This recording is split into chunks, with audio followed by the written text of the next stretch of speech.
जय श्री महाकाल दोस्तों। उम्मीद करती हूँ आप लोग अच्छे होंगे। आप लोगों को विवाह पंचमी की बहुत बहुत शुभकामनाएं। आज ही के दिन मर्यादा पुरुषोत्तम राम और माता सीता का विवाह हुआ था। उसी उपलक्ष्य में मार्गशीर्ष महीने के शुक्ल पक्ष की पंचमी तिथि प्रत्येक वर्ष विवाह पंचमी मनाई जाती है। तो चलिए अपने टॉपिक पे चलते हैं, जिसकी वजह से मैंने ये वीडियो बनाना शुरू किया है। आज जो हम चर्चा करेंगे वो हम करेंगे पंचांग के बारे में। पंचांग के बारे में मैंने ये विषय क्यों चुना, इसका मूलभूत कारण यही है कि जो कुंडली देखनी होती है, तो बहुत सारे लोग क्या होते हैं, मतलब मैं पंडितों की भी बात कर रही हूँ, एस्ट्रोलॉजर्स जो हैं उनकी बात कर रही हूँ। वो बस लगन चार्ट देख लेते हैं, लेकिन जो इसका जो मूलभूत ढांचा है पंचांग, वो नहीं देखते। तो कभी कभी क्या होता है, कुंडली बहुत अच्छी देखने में लगती है, लेकिन जातक का जो पंचांग है अ, वो सही नहीं निकल के आया है। तो उस वजह से क्या है कि शुभ होते हुए भी ऐसा लगता है कि जातक बोलता है कि मुझे जैसा फल मिलना चाहिए था वैसा फल नहीं मिल रहा। तो क्या वजह हो सकती है, कुंडली देख के नहीं पता चलता। तो नॉर्मली क्या होता है कि जब भी कुंडली देखें किसी जातक का, तो चार्ट के बाद भी पंचांग भी ज़रूर देखना चाहिए, क्योंकि पंचांग जो होती है वो किसी कुंडली की नींव होती है। जैसे कि दो बिल्डिंग है, दोनों 20 फ्लोर की बनी हुई है, दोनों अच्छी लग रही है देखने में, बिल्कुल अच्छा कंस्ट्रक्शन बना हुआ है, MI5 है, बिग साइज़ है, बिल्कुल मजबूत बना हुआ है। लेकिन पता चलता है 3 साल में एक बिल्डिंग जो है वो ढह के गिर गई और एक बिल्डिंग जो है तटस्थ है अपनी जगह पे। तो क्या वजह रही होगी? पता चलता है कि उस बिल्डिंग के जो नीचे की जो नींव थी वो बहुत अंदर तक नहीं गई थी, क्योंकि अगर जितना ऊपर बिल्डिंग बनी है उतना ही नीचे एक ऑप्टिमम लेवल पे उसकी नींव रखनी ज़रूरी होती है, उसको खड़े रखने के लिए। तो वही पंचांग का रोल होता है, ये कुंडली का नींव होता है। अगर ये स्ट्रांग नहीं होगा तो कुंडली कितनी भी अच्छी होगी, उसके फल डिज़ायर्ड नहीं मिलेंगे। तो पंचांग को अगर हम संधि विच्छेद करते हैं तो पंच अंग को मिला के पंचांग बनता है। तो पंच अंग जो है, 5 अंग, वो कौन कौन से हैं पंचांग के? तो वो पहला है तिथि, दूसरा वार, तीसरा नक्षत्र, पांचवा योग, चौथा योग, पांचवा करण। तिथि, वार, नक्षत्र, योग और करण, ये 5 भाग होते हैं पंचांग के। नॉर्मली आप सुना भी होगा कि इस बच्चे का जो जन्म हुआ है इस तिथि को हुआ है, पंचमी तिथि को हुआ है, चतुर्दशी को हुआ है, तो वो तिथि होती है। उसी तरीके से वार होता है कि रविवार को हुआ है जन्म, सोमवार को हुआ है। उसी तरीके से करण होता है, नक्षत्र होता है, नक्षत्र की, हाँ ये शतभिषा में इसका जन्म हुआ है, रोहिणी नक्षत्र में जन्म हुआ है। उसी तरीके से करण होता है कि कौन सा शुभ करण में उसका जन्म हुआ है। आयुष कौलव करण में हुआ है, बालव करण में हुआ है, या किस योग में उसका जन्म हुआ है, रवि योग में हुआ है या विघ्नपात योग में हुआ है। तो इस तरीके से क्या होता है कि ये सारे जो 5 भाग हैं उससे अगर अच्छा कॉम्बिनेशन बैठ जाए तो जातक की कुंडली बहुत अच्छी मानी जाती है। जैसे कि सिर्फ तिथि अच्छी हो और नक्षत्र अच्छा ना हो तो वो कॉम्बिनेशन अच्छा नहीं माना जाता। और कभी कभी क्या होता है, दोनों अच्छे हैं, इंडिविजुअली दोनों अच्छे हैं, लेकिन कंबाइन करके अच्छा हो ज़रूरी नहीं है। तो सारी चीज़ें, ये जो पांचों है ना, ये अगर कॉम्बिनेशन में अच्छे बैठ गए तो जातक की कुंडली अच्छी मानी जाती है। तो इसमें क्या है कि जो तिथि है या योग, करण, नक्षत्र जो भी है, इसमें चंद्रमा और सूर्य का बहुत बड़ा योगदान है। इसी के मूवमेंट से जो है वो ये सारी चीज़ें बनती हैं, चंद्रमा और सूर्य से। जैसे कि मैं तिथि की बात करती हूँ, तो जो तिथि है वो जैसे कि चंद्रमा और सूर्य अगर एक ही डिग्री पे हैं, तो दोनों के बीच का डिफरेंस कुछ भी नहीं हुआ, ज़ीरो हुआ। तो जब 0 डिग्री का डिफरेंस हो तो दोनों एक ही डिग्री में होते हैं। और हर बार क्या होता है, चंद्रमा सूर्य से 12 डिग्री पे के डिफरेंस पे अलग होता रहता है। तो जितना 12 डिग्री का डिफरेंस होता होगा उतना तिथि बनेगा। जैसे कि अगर दोनों के बीच में 0 का डिफरेंस है तो वो अमावस्या का दिन होता है, मतलब सूर्य और चंद्रमा एक साथ हैं। और सूर्य चंद्रमा एक साथ होंगे तो चंद्रमा को कभी भी प्रकाश नहीं मिलेगा, तो वो पक्ष बल से कमज़ोर होता जाएगा। और उसके बाद क्या होगा, चंद्रमा सूर्य से दूर होता जाएगा 12 डिग्री। 12 डिग्री पे जब होगा तो प्रतिपदा होगा। इसके बारे में डिटेलिंग मैं आपको धीरे धीरे बताऊंगी, लेकिन नॉर्मली क्या होता है कि अमावस्या से जितना दूर होता है चंद्रमा और पूर्णिमा की तरफ जाता है तो पक्षबल स्ट्रांग होता है। और पक्षबल जब स्ट्रांग होता है, चंद्रमा मन का कारक है, तो जातक का मन क्या होगा, वो स्ट्रांग होगा, मेंटली स्ट्रांग होगा। और जैसे जैसे फिर पक्ष बल से कमज़ोर होता जाएगा, जैसे कृष्ण पक्ष पूर्णिमा से धीरे धीरे धीरे धीरे फिर से अमावस्या की तरफ जब वो जाएगा तो फिर से चंद्रमा जो है पक्ष बल से कमज़ोर होता जाएगा। तो तिथि इसी हिसाब से कुछ शुभ तिथि मानी जाती है जहाँ पे कि चंद्रमा स्ट्रांग है, पूरा है, पूर्ण है, संपूर्ण है।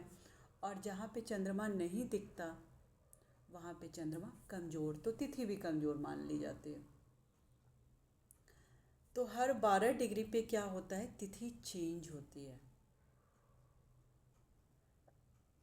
तो पंचमी कृष्ण पक्ष का हो गया और पंचमी शुक्ल पक्ष का हो गया।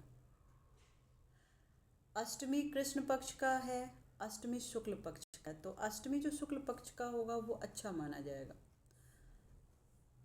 उसके बाद नवमी जो है शुक्ल पक्ष की वो अच्छी मानी जाएगी, लेकिन नवमी कृष्ण पक्ष की अच्छी नहीं मानी जाएगी क्योंकि वो अमावस्या के नज़दीक होगी। तो इस प्रकार से तिथि इम्पॉर्टेंट होती है, डिटेल बाद में डिस्कस करेंगे। उसके बाद ये हो गया कि तिथि हो गया। उसके बाद वार जो है वो एक सूर्योदय से लेकर दूसरे सूर्योदय के बीच की अवधि को हम वार कहते हैं। इसीलिए इंग्लिश कैलेंडर के हिसाब से जैसे कि आज 6 है, इंग्लिश कैलेंडर के हिसाब से 12 बजे के बाद वो दूसरा डेट हो जाएगा। 6 है तो 7 हो जाएगा, लेकिन तिथि नहीं चेंज होगी। तिथि जो होती है वो एक सूर्योदय के बाद तिथि चेंज होती है, तभी उदया तिथि लिया जाता है कोई भी नया जो भी फेस्टिवल होता है उसको मनाने के लिए। तो ये तिथि वार इम्पॉर्टेंट है। तो किस वार में जातक का जन्म हुआ है वो बहुत इम्पॉर्टेंट है। तो इन सब के लॉर्ड भी होते हैं, जैसे कि तिथि है ना, चतुर्थी तिथि है, तो चतुर्थी तिथि के जो लॉर्ड होते हैं वो गणेश जी होते हैं। तो जो लॉर्ड होते हैं उनको अगर जातक खुश करके रखे तो उसके हिसाब से जो है ना उसके कुछ अगर विघ्न बाधाएं होने को है भी तो वो होगा, वो तो होगा, लेकिन उसका इम्पैक्ट जो है वो कम होगा। तो अपने लॉर्ड को खुश करके रखना चाहिए। और लॉर्ड सिर्फ एक नहीं होते, तिथि के लॉर्ड अलग होंगे, नक्षत्र के लॉर्ड अलग होंगे, वार के लॉर्ड अलग होंगे, लग्नेश के लॉर्ड अलग होंगे, राशि लॉर्ड अलग होंगे। तो ये सारे 6-7 लॉर्ड को खुश करना होता है। एक को आप कर सकते हो, लेकिन एक लॉर्ड को खुश करने से पूरा रिजल्ट मिलने की संभावना कम रहती है।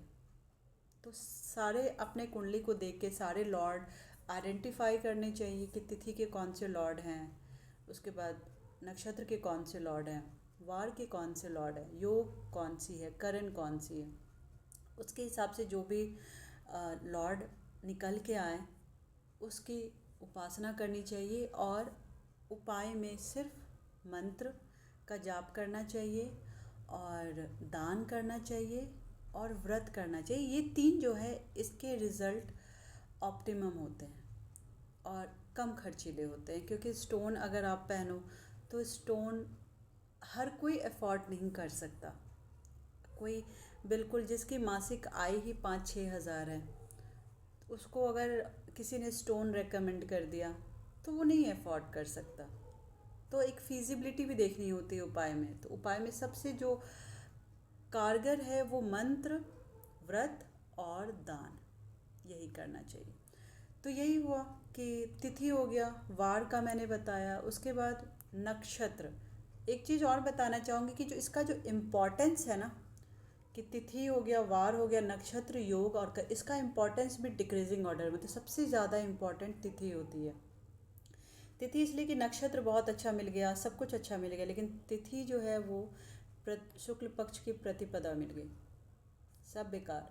जातक हो सकता है कि करोड़पति ही क्यों ना हो, लेकिन चंद्रमा कमज़ोर हो गया ना पक्ष बल से, तो वो खुश नहीं रहेगा। उसके पास सब कुछ होगा, लेकिन वो उसको यूज़ नहीं कर पाएगा, या करेगा भी तो उसको मज़ा नहीं आएगा। तो मेन होता है कि चंद्रमा स्ट्रांग रहना चाहिए, मन स्ट्रांग, इसलिए तिथि को सबसे इम्पॉर्टेंट माना गया। उसके बाद वार को, क्योंकि वार क्या है कि किस तरह के लॉर्ड मिले हैं। अब सन है, सन लॉर्ड है रविवार, तो क्या होगा कि सूर्य का तेज होगा उसकी पर्सनैलिटी में, और गो गेटर होगा, लीडरशिप की क्वालिटी होगी, ये ऑटोमेटिकली। हाँ, अति किस कोई चीज़ अच्छी नहीं होती, लेकिन एक बैलेंस्ड में हो तो वो ट्रेड्स उसको देखने को मिलेंगे, तिथि के साथ बैलेंस्ड हो। उसी तरीके से नक्षत्र अच्छा अगर मिल जाए, रोहिणी नक्षत्र मिल जाए तो अच्छा है। मूल नक्षत्र अच्छा नहीं माना जाता। टोटल 27 नक्षत्र होते हैं, और इसमें जो ये है तिथि जो है वो 16 होती है, क्योंकि 12-12 करने पे 15 हो गई, अमावस्या से पूर्णिमा तक 16 हो गई, प्रतिपदा से जो पूर्णिमा तक 15 हो गई, और एक अमावस्या, तो 16 तिथि होती है। वार 7 होते हैं, नक्षत्र 27 होते हैं।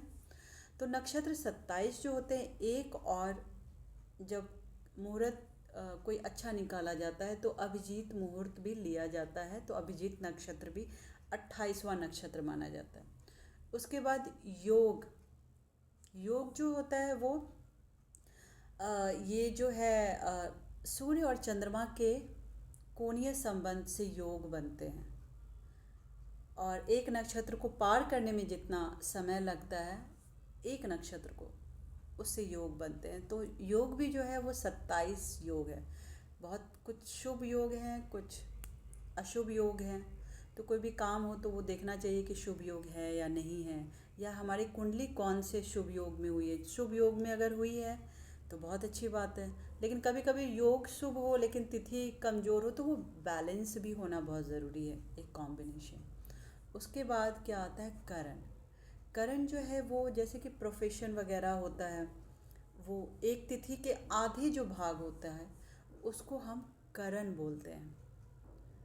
तो एक दैनिक करण होता है और एक रात्रि करण होता है, और चर करण कहलाते हैं और एक स्थिर करण कहलाते हैं। तो ज़्यादातर क्या होता है, जो चर करण होते हैं वो अच्छे माने जाते हैं, जैसे कि कौलव हो गया, बालव हो गया, ये अच्छे माने जाते हैं। लेकिन स्थिर करण भी अच्छे माने जाते हैं, बस उस बशर्ते कि उसके साथ जो तिथि हो या वार हो वो अच्छे मिल गए हों।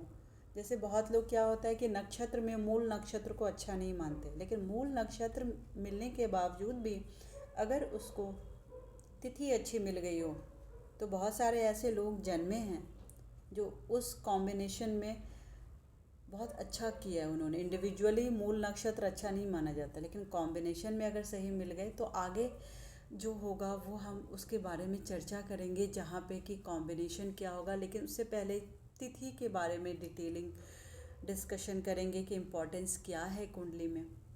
उसके बाद फिर वार, उसके बाद नक्षत्र के बारे में बातें करेंगे, फिर योग और फिर करण।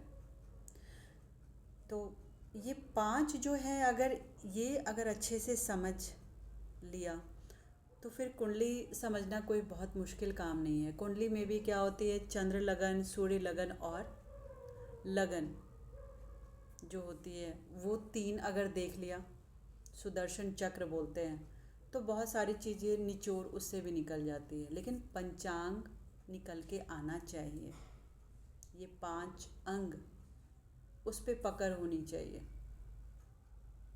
बहुत सारे योग, राजयोग फेल हो जाते हैं अगर पंचांग सही नहीं निकला उस जातक का। तो दोनों का इम्पोर्टेंस है, ऐसा नहीं है कि पंचांग अच्छा निकल गया कुंडली अच्छी नहीं निकली है, ऐसा नहीं। दोनों का इम्पोर्टेंस है, लेकिन पंचांग अगर अच्छा हो तो इंसान क्या होता है कि मुश्किलें जो आती है उसको झेल जाता है।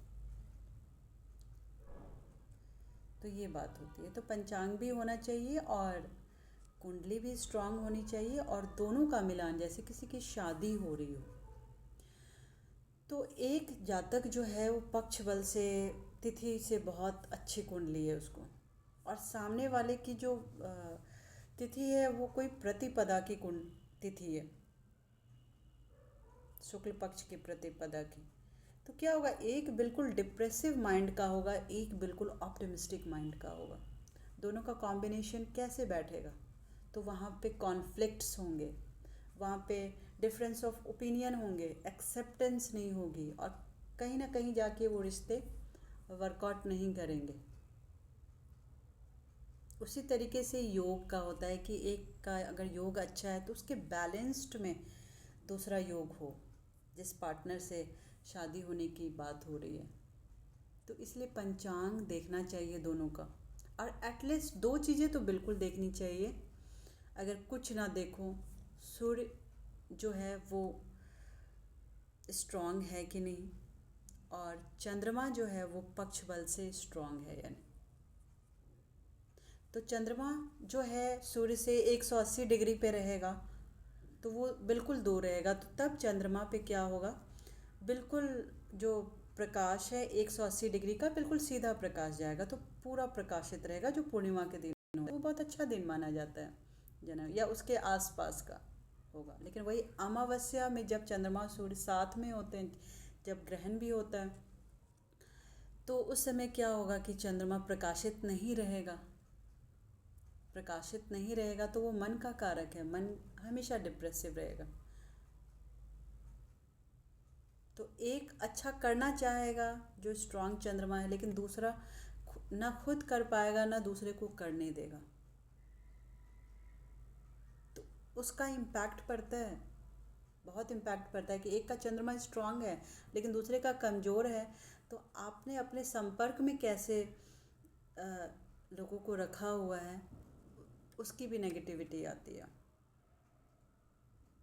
तो इसलिए अगर किसी पंडित जी से आप कुंडली दिखा रहे हैं शादी को लेके या मुहूर्त को लेके, तो पंचांग की समझ आप खुद भी रखिए। इसलिए रखिए क्योंकि हो सकता है कि पंडित जिसको दिखा रहे हैं वो, उनको कितनी समझ है इसकी। तो पंचांग सबको आना चाहिए। उम्मीद करती हूँ आप लोगों को ये वीडियो समझ में आया होगा। कोई क्वेरीज़ होगी तो आप प्लीज़ कमेंट सेक्शन में ज़रूर लिखिएगा, क्योंकि उससे मुझे अच्छा लगेगा, मुझे मोटिवेशन मिलेगा कि हाँ मैं जो बना रही हूँ सही बना रही हूँ। और धीरे धीरे इसी में अभी आगे बढ़ेंगे, और धीरे धीरे तिथि के बारे में डिटेलिंग करेंगे, फिर नक्षत्र योग करण तिथि के बारे में सारा करने के बाद फिर कुंडली में जाएंगे, और बीच में जो भी शॉर्ट्स वगैरह होता है वो मैं बना देती हूँ। जय श्री महाकाल।